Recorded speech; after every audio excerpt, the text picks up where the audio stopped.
Hello there, we are only 2 episodes into the Acolyte and I'm already obsessed with all the lore drops that we're getting in it. So let's talk about the Barash Vow. So in the Acolyte we meet Jedi Master Torbin, who has taken the Barash Vow, but just what is it? So canonically, the Barash Vow first appeared in the 2017 run of Darth Vader, written by Charles-Chapman. In issue number 2, Darth Vader is sent out by Palpatine to obtain a lightsaber for himself, which has to be taken from a living Jedi for his own. Something we're potentially seeing a variant of in the Acolyte as well, as May is reaching for a lightsaber while the Jedi is still alive, but isn't taking it once they're dead. Now, seeing as how there are not many Jedi left in the galaxy at this point in time, Vader deduces that a Jedi who has taken the Barash Vow would be the easiest way to proceed. So still, what is it? So we need to go back even further to answer that question, back to the High Republic, the same era that the Acolyte is set in. In the High Republic comic miniseries called The Blade, it features the character Porter Engle and his sister, Barash Sylvain. While on a mission together to settle a dispute between 2 cities on the planet Gansever, Barash was manipulated by a princess on one side of the conflict into escalating the situation, resulting in Barash telling Porter to go and engage a mercenary group hired by one of the cities. The resulting battle left many dead, and only afterwards did Barash realize that she had been manipulated into winning the conflict for one side, resulting in a bunch of destruction and death. She also ignored the Force and her own instincts into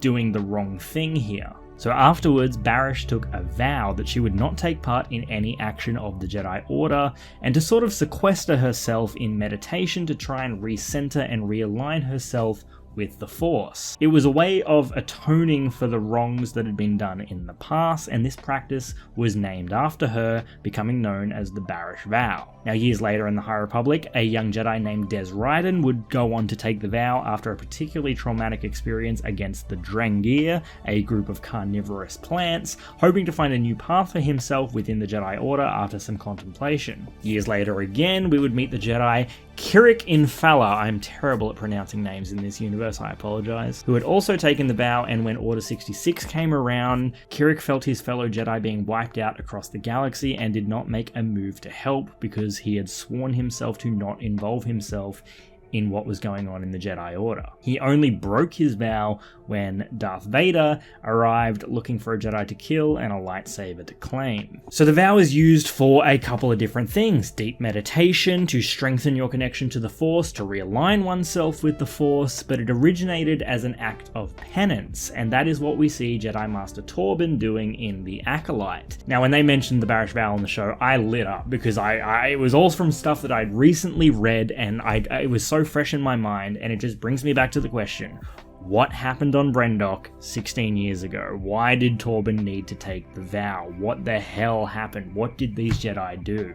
Now, in the flashbacks in the trailers, we see Torbin potentially controlled by the Coven of Witches led by Mother Anastasia, and I believe we see Torbin fighting against Kelnaka, the Wookiee Jedi. Now, Kelnaka is also living in isolation on the planet Kofar, but he has not taken the Barash Vow from what we can see. But he also does seem to have sequestered himself and is living in isolation, and I think actually we might know why. Now, Torbin, during his meditation, is sporting a pretty nasty scar on his face, and I think this might be a result of his confrontation with Kelnaka while under control of the Anastasia Witches. Now, I believe that Kelnaka used his claws against Torbin, which among Wookiees is an incredibly dishonorable thing to do. Wookiees who use their claws as weapons are referred to as Mad Claws and sent into exile, as they believe that using their claws as weapons makes them little more than animals. So I think in an episode very soon, we are going to see Kelnaka use his claws against Torbin and then self-impose himself into exile. Just a quick prediction for the future.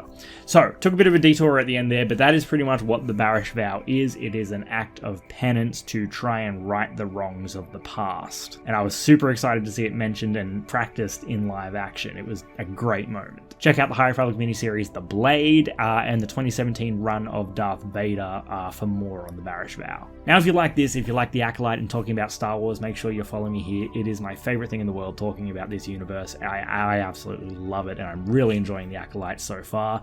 Thank you for watching. I will be back very, very soon with more Star Wars videos on the Acolyte, Star Wars Outlaws we're getting a new look at very, very soon, and other Star Wars stuff. Again, thank you for watching. May the Force be with you.